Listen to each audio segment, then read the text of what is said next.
अब यह निश्चय है कि भांडागार में वे रत्न नहीं है।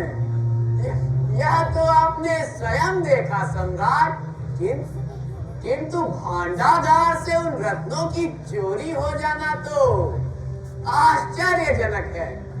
भांडागार के अधिकारी मणिभद्र स्वयं इस पर कुछ नहीं कह सकते। क्यों नहीं कह सकते?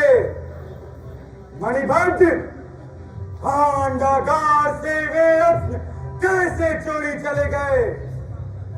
आज तुम्हारा वह विश्वास कहाँ गया जिसने 2 युगों से पाटलिपुत्र की मर्यादा पोषित होती आ रही थी?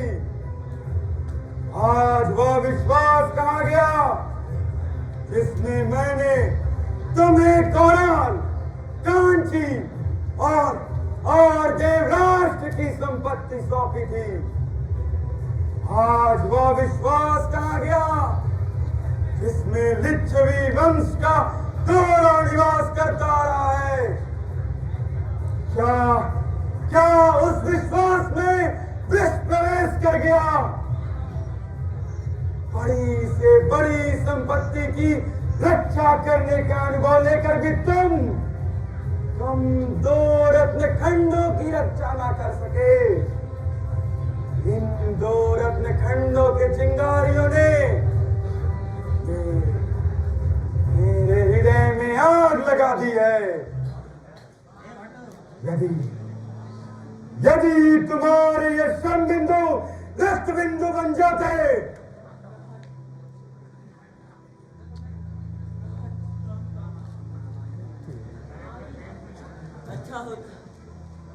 अच्छा होता यदि मेरे प्रत्येक रोग से रक्त बिंदु निकलकर आपके चरणों पर गिरकर ये कह सकते कि मैं निर्दोष हूँ सम्राट, मैं निर्दोष हूँ। यदि मेरे रक्त बिंदु वाणी रहित है तो आप उन्हें अपनी भाषा दीजिए, किंतु आपकी विश्वास की पवित्रता को खोकर मैं अपनी जीवन की रक्षा नहीं चाहता सम्राट, नहीं चाहता। अब सम्राट के विश्वास को खोकर अपने जीवन की रक्षा भला कौन चाहेगा? किंतु मणिभद्र की प्रबल संरक्षा से रत्नों की चोरी हो जाना तो आश्चर्यजनक है सम्राट। आश्चर्य मुझे मृत्यु पीड़ा का टेंशन है सम्राट ने जिस विश्वास के साथ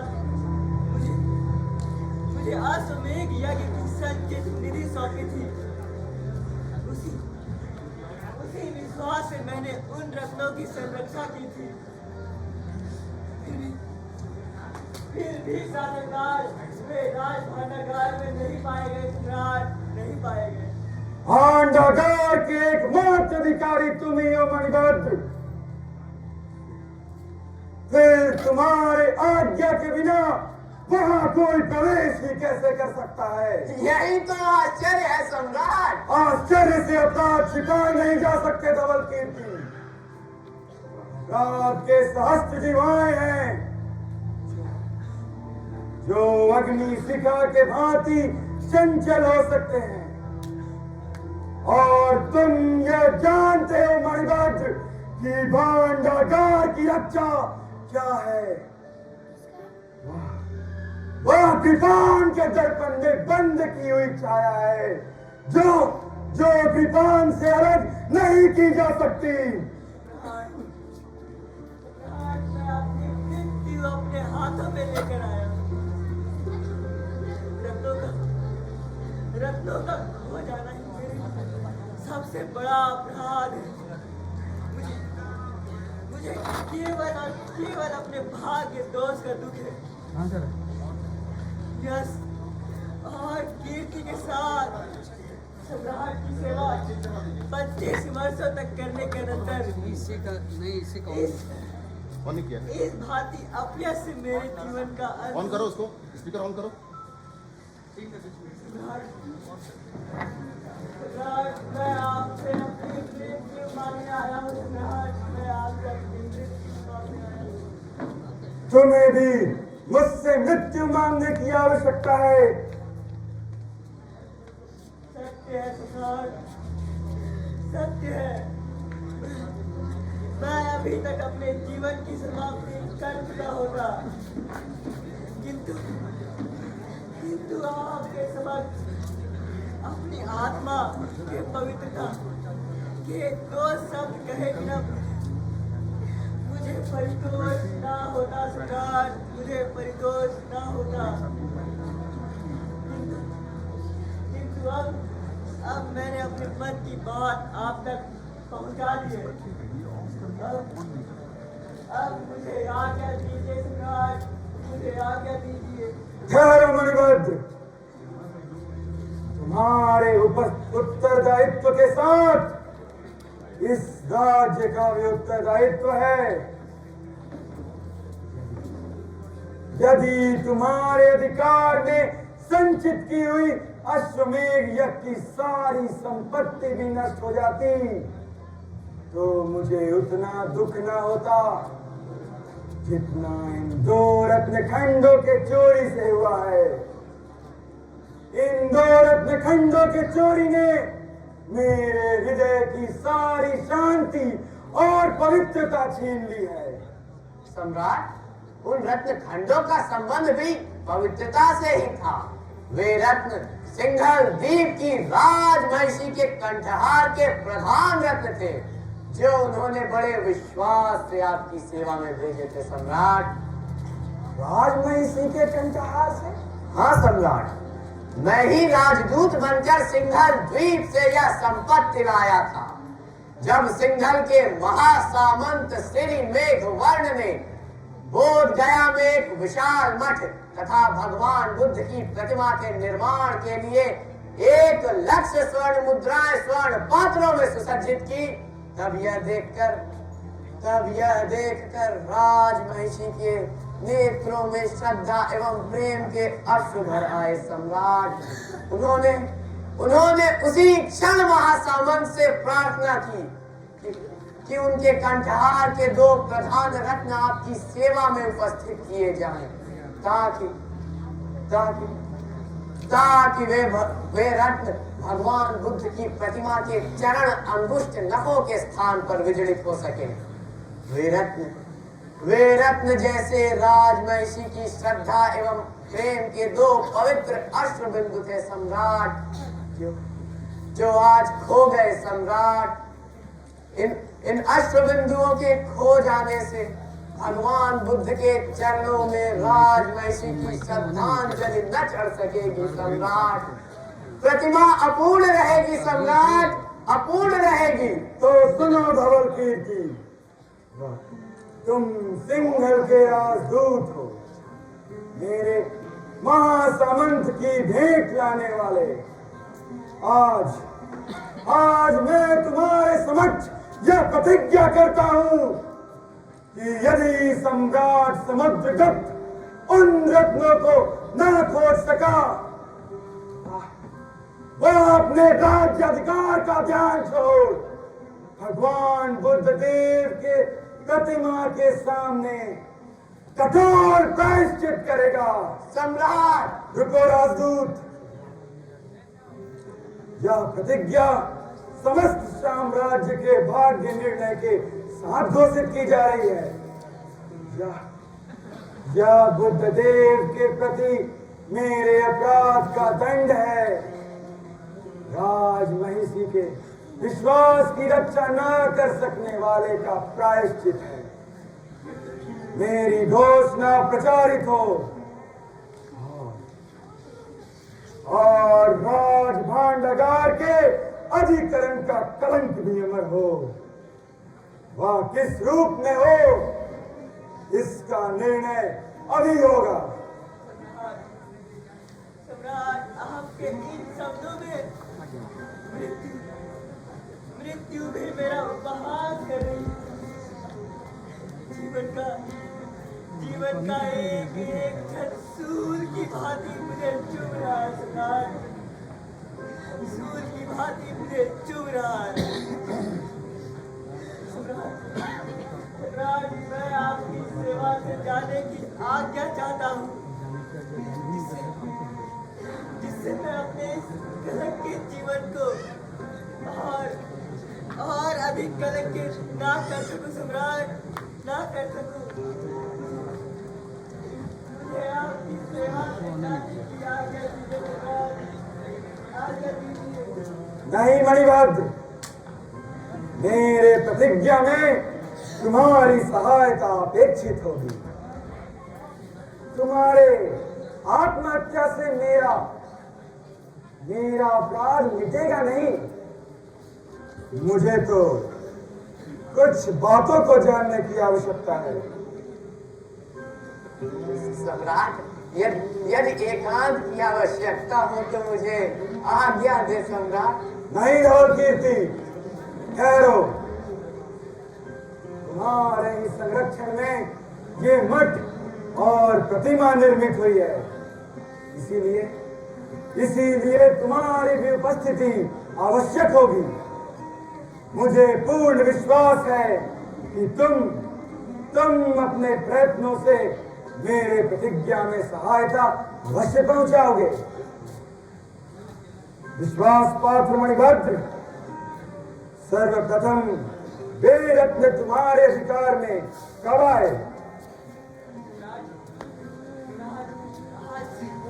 आज से 10 दिन पूर्व सम्राट। फिर तुमने उन्हें कहाँ सुरक्षित किया?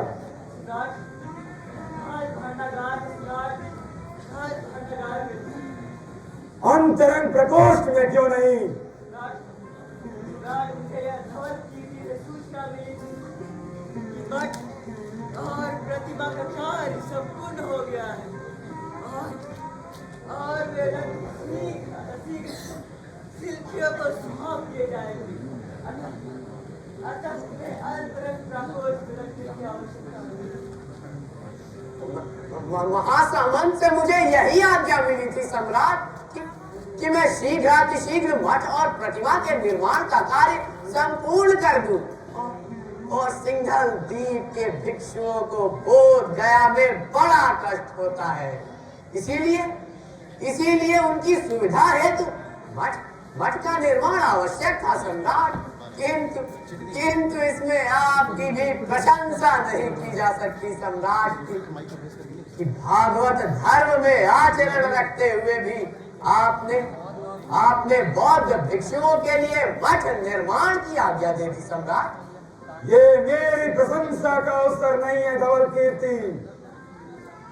तो क्या तुमने मठ और प्रतिमा के शीघ्र व्यवस्था करने की प्रेरणा से मणिभद्र को उन रत्नों को अंतरंग प्रकोष्ठ में रखने से रोक दिया? हाँ सम्राट, शिल्पी प्रतिमा निर्माण का कार्य संपूर्ण कर चुके थे। दो एक दिनों में ही वे रत्न भगवान बुद्ध के चरणों में विजड़ित कर दिए जाते हैं। 2-1 दिन का प्रश्न नहीं था धवल कीर्ति। प्रश्न मणिभद्र के उत्तरदायित्व और कोष संरक्षा का था। तो फिर क्या वे रत्न उन शिल्पियों को दे दिए गए? नहीं किए जा सके सम्राट, नहीं किए जा सके। उन्हें तो केवल पूर्ण निश्चय के अनुसार 4 सहस्त्र स्वर्ण मुद्राएं ही दिए गए सम्राट। क्यों? सम्राट, उनका पारिश्रमिक 4 सहस्त्र स्वर्ण मुद्राएं ही तय की गई। तो कार्य समाप्ति के पूर्व ही उन्हें पारिश्रमिक क्यों दे दिया गया? यह तो धवल कीर्ति का आदेश। क्यों धवल कीर्ति?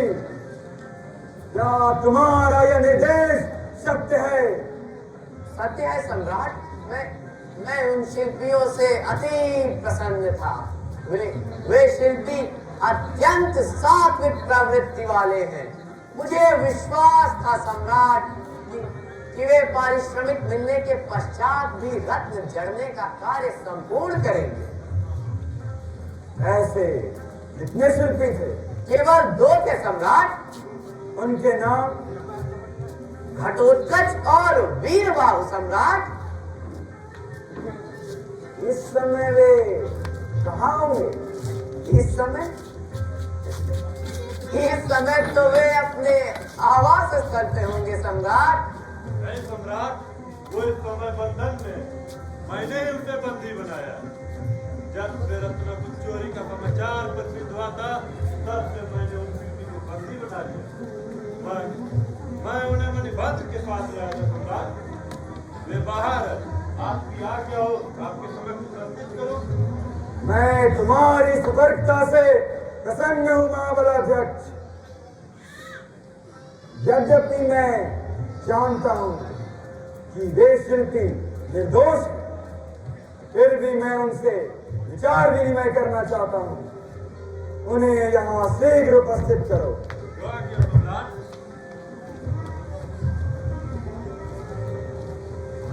धवल कीर्ति, तो तुम उन शिल्पियों के कार्य से अत्यधिक प्रसन्न थे। सम्राट उन्होंने एक ही मास के भीतर भगवान बुद्ध की विशाल प्रतिमा का निर्माण कर दिया और बोध गया का मठ पूर्ण हो गया। हाँ सम्राट, मठ भी पूर्ण हो गया।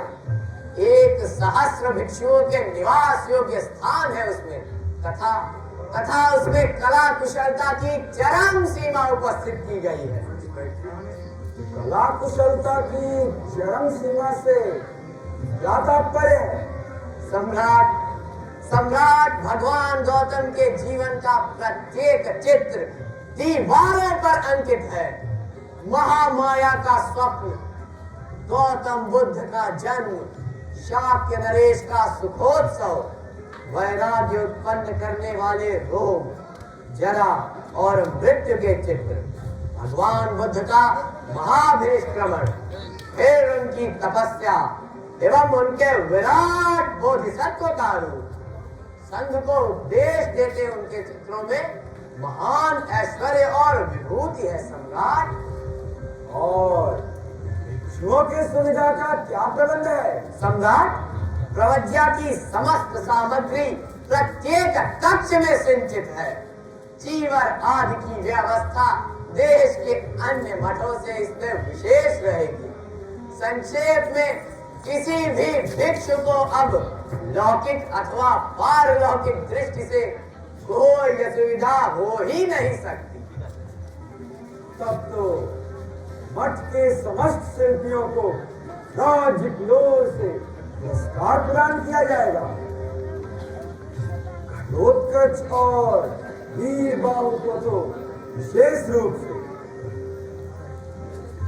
और कीर्ति, इन दोनों शिल्पियों को पाटलिपुत्र में निवास स्थान कहाँ दिया गया है? सम्राट, पाटलिपुत्र की जिस अतिथिशाला में मैं ठहरा हूँ, उसी के समीप राज्य कुटीर में। तो क्या तुमने रत्नखंडों के संबंध में उनसे कभी चर्चा की थी? सम्राट, भगवान बुद्ध की प्रतिमा के समाप्त होने के कुछ समय पूर्व मैंने भगवान बुद्ध के चरण अंगुष्ठ में कुछ स्थान छोड़ने की आज्ञा देते समय उनसे रत्न खंडों की चर्चा अवश्य की थी, किंतु उनसे अधिक वार्तालाप कर मैंने अपने समय को नष्ट करना उचित न समझा सम्राट। आवश्यक आदेशों के अतिरिक्त मैंने उनसे कभी कोई बात ही नहीं की। तुम सिंघल के प्रमुख कलाविद हो, कि कलाकारों से वार्तालाप करना समय नष्ट करना नहीं है। अब आप जैसे कलाकार से वार्तालाप करना तो सौभाग्य की बात है सम्राट, किंतु सभी कलाकार मेरे समय के अधिकारी नहीं। तुम भूल करते हो धवल कीर्ति। एक कलाकार में कुछ न कुछ मौलिकता तो अवश्य होती है। कलाविद को चाहिए कि वह उन मौलिकताओं को रत्नों के भांति संग्रह करे।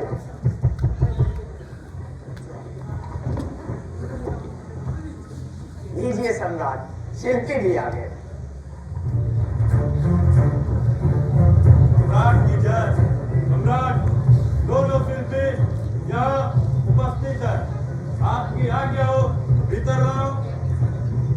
यहाँ शीघ्र उपस्थित करो। जो आज्ञा सम्राट। और देखिए ये दोनों शिल्पी क्या सिंघल के ही निवासी हैं? सम्राट, इनका आज स्थल तो सिंघल द्वीप ही है, किंतु अपनी कला प्रियता के कारण ये संपूर्ण देश में भ्रमण करते हैं।